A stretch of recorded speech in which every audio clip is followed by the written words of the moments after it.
Good evening, Australia. Welcome to the platform and love and best wishes from Michael Kazilli. What an exciting show coming up. Nicola Charles, can you remember this lady? She was one of the stars on Neighbours. She'll be coming up very shortly. We've got three very, very exciting girls from the Ultratune ad, and the ad has changed their lives.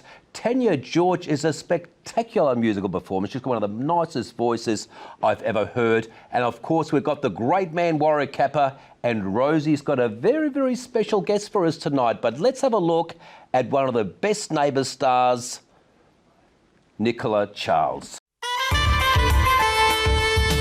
Neighbours, everybody needs good neighbours with a little understanding. You can find the perfect blend. That's when good neighbours become good friends.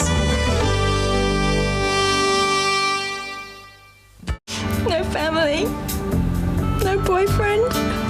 I'm just trying to be happy. Oh, now, Sarah. It's all right. There's no rule that... Come on, come here. There's no rule that says you have to be happy all the time. Oh, God, I must look a mess. Stop apologising. You're just letting things get on top of you, that's all. Let it out. Sarah, you listen to me. You're an incredibly beautiful woman. You're vibrant. You've got a fabulous personality. As I said to you, I'm sure the right guy for you is just around the corner.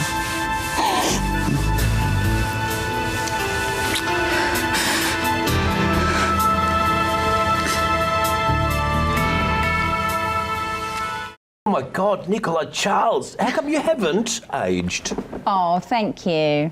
Thanks. I don't have an explanation for that. I can't remember how old I was, but I used to love watching you. Sometimes we forget, but thank you so much for coming on the platform. And that was probably the kiss that shocked the nation. Yeah. I mean, we never thought that Dr. Karl was going to have an affair.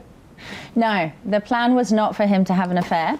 And then we had a script meeting, which we had every Tuesday, and they said they couldn't think of a storyline for Sarah at that time. And if I had any suggestions, please bring them in. And I looked around the green room and I decided that Alan was probably the actor I wanted to work with and learn from the most. So I wrote the affair storyline, which immediately got rejected because they said they would never break up the Holy Kennedy family. And then a year later, I think there was a dip in ratings and they decided to give it a go. Isn't that amazing? Yeah. And how did you seduce him? For the scene? No, in the green room. Both. He's a really, really sweet guy, happily married, with a lovely wife. But on the day of filming, actually, I did have pangs of guilt because it was my first on-screen kiss as an actress. So while he was busy brushing his teeth in the bathroom, I ordered a garlic pizza because I thought, you're not going to enjoy this, mate. This is work. Have you seen him since? Yeah, I see him a lot. Yeah, we get on really well. Isn't that amazing? Yeah. So everybody loved watching you. I think Neighbours was terrific in those days. 1995, around about 6 years, your character disappeared. What happened? I wanted to have children, so I disappeared back to the UK and I just got enveloped in this mist of wanting a Gorgeous. family. Yeah. Did you find the right man and have children? I had children. Yeah, no, I had children, yeah. Yeah, isn't that funny? It's not like our parents or our grandparents, is it, where they stay with one person for 45 years? I think the going rate's about 3 partners these days, isn't it? I'm not sure. I can't seem to get past 10 years with anybody. Well, you're a fantastic mum and you've got a great partner now, which is fantastic. So you're a superstar. You're a model, you're an actress, you're a producer. Was, briefly, Well, you still are, and now an author. But before we talk about the book, tell us about the journey. So we're doing Neighbours. Yeah. Tell us about the most exciting memories from Neighbours and the worst. The The most exciting, the loveliest memories I have is that it's such a good training ground for actors. So it was fantastic to be so young and learn what to do on set, because I didn't have an idea. I was literally a model turned actress, which was sort of frowned upon in those days. When I first started, I actually had to have the cameraman tell me to turn around because I was facing upstage and the cameras couldn't see me. So it was literally from scratch. That's amazing. So where did you get those great acting skills? I'm a very serious person. It's not the most exciting thing to know about me, but I am very serious. I take everything very seriously, and I'm a bit sort of oversensitive and over-emotional. So I found that it was easy for me to get inside the minds of the characters. Also, you didn't have that NIDA degree or the National Theatre like I did go to a drama school for fun as a kid in the UK, but I was really more interested in the dance element of it, and I did a bit of that. And didn't think I would pursue the acting. And when I actually went to Grundy's for a job after arriving in Melbourne, I went to be a model on The Price is Right. And I don't know who the young girl was on reception, but she called Jan Russ down. I remember Jan Russ. Everybody was sucking up to Jan Russ to get onto Neighbours. Oh, I didn't know who she was, thank God. It was I bad think I enough. even went. She looked at me twice and said, "There's the door. Close it from the outside, please." I remember Jan Russ. She was upstairs in upstairs, in Richmond right. or something. South Melbourne. South Melbourne. Yeah. She was a very cool woman. She was like that lady in James She's Bond. lovely. And I'm still friends with her today, her and her Are son you? Sam. Yeah, they're lovely people. You put in a good word. It's such an honour to have you here, really. Thank It you. must have been so exciting when you left Neighbours and then all of a sudden you're back in the UK, because the show is a smash hit in both Australia and UK. Tell me what happens when you land in the UK. Well, it's bizarre because you film the show in Nunawading, this little sleepy suburb in Melbourne, and then you go back to London and do your shopping in Harrods, and the woman behind the counter freaks out because it's Sarah from Neighbours. So that's quite bizarre that you could film something in a sleepy suburb and everyone in the world knows about it. And it was tricky for my parents, you know, because they hadn't been used to anything like that. No, you little superstar. But it affords you good things. I remember Bert Newton, I think, tried to pick you up. Let's have a look at the clip when Bert Newton interviewed you. I get approached all the time to do every TV show going and do the cover of every magazine, and yeah, it's pretty Nice full on. feeling, though? Nice feeling, yeah. Nice to be able to be in a position to be able to turn a few things down. It's just magnificent. I mean, Thank they're you. lovely shots here. I forgot actually that was coming out, and I came back off the plane on Sunday and drove past a bus shelter and had a horrendous look at my bottom. That's right, yes. It's in one of the buses, yes. Yeah, I've a big gone back one. to public transport. It's a lovely Thank lovely you. shot. That was pre-fringe, so I look a little bit Oh, different. who's got to the fringe? I mean...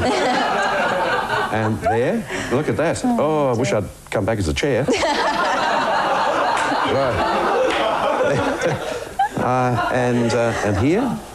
That's still you, isn't it? It is. Yes. Just a different lighting. So who, the one photographer took all of these? Richard Dillon, yeah, he's very Done good. a beautiful job. Yeah, I felt very comfortable with him because it wasn't actually planned that I would do kind of a nude FHM cover because it's quite extreme to do. But it is nude with... So we did a bit of a rip-off there. That one, of course, before you had the operation. I love Bert. I love his voice. I love You know, he reminds me of a perfect gentleman. Yeah, well, yeah, kind of. I would have done anything for Bert, and he felt like family because he was there in the Channel 10 building, so... Isn't that beautiful? So he wants to come back as a chair. I mean, that's pretty hot stuff there. What's it called? The FHM. Back in my day, it was only Playboys, you know, for $7 or something. But that was good. so back in my day, and the viewers watching and stuff, you know, it was Playboy or maybe Penthouse, you know, and that was pretty heavy. But these days, oh my God, these days on the internet, there's all these different categories, and that's really what your book's all about men getting addicted to porn. Tell us about that. So the book is called Click Monkey, and it is about a successful businesswoman who finds herself deep into a relationship. They end up having a child together with a man who she later discovers has a very severe online porn addiction and how she works her way through that. So, yeah. You know, that's so amazing because I met a girl on the Gold Coast and she ended up flying for one of the big airlines and ended up with a sheikh in one of the Arab countries and was part of the royal family, and he had a porn addiction, and this caused a lot of problems. So this is probably a global problem. Yeah, I had a lunch today with some writers and friends and PR people, and a lot of the writers were saying that they'd actually had partners that had had a porn addiction as well. So I think it's quite common. I think it will be sort of a chick read. Yeah, look, and it can become a problem. You know, I can imagine it can become an addiction, and I'm not taking light of this if we masturbate too much, and that's what it's all about. But for the viewers, is masturbation okay? Definitely. I mean, this is an issue. Really, it's not the acts themselves that are an issue in the book. It's the deception of course. And the depraved nature of some of it. So of course. I guess everyone has a different boundary and a different level that they can accept. No, I've never done it myself, but I had a look one time when a person who lives with me had the internet open, and there was categories there, and I was quite shocked at some of the categories. And be careful where you click. Indeed. Click Monkey. That's right. That's the book. Yeah. And Nicole, it is a problem because I'm concerned. I was talking about Penthouse and Playboy before, you know. Now, all these kids have got mobile phones from the time they turn 10, and don't tell me they don't look at porn and what else is on there, well, you know? they do. All sorts of stuff, you know? Yeah, when my daughter was 12 and she goes to an all-girls school, she came home and said that some of the girls in the school were already looking at that stuff on their phones, and I was really shocked. Amazing. Yeah. Really, Isn't really amazing? And how do you think it for young boys, it would affect them, because then once they meet their partner and they've seen this sort of stuff, heavy stuff, for many years, they have unrealistic expectations. They have unrealistic. Yeah, I think it's more of an issue for females, I'll be honest with you, because it distorts. But it distorts the male's view of what a relationship is, and I feel sad that young girls and guys don't have that, or potentially don't have that first crush and falling in love phase the way they should, because they're expecting it to be like YouPorn. So, Nicola, it's a topic we could talk about for days, but congratulations on writing it, because I think it's very important to address it, because it will cause more problems down the track. Thank you so much for coming on. You're it was welcome. a short interview, but I'm looking forward to reading the book and seeing what future projects you'll be getting up to. Thanks very much. Thank you very much, viewers, for watching. We've got Warwick Capper and Warwick's World coming up very shortly.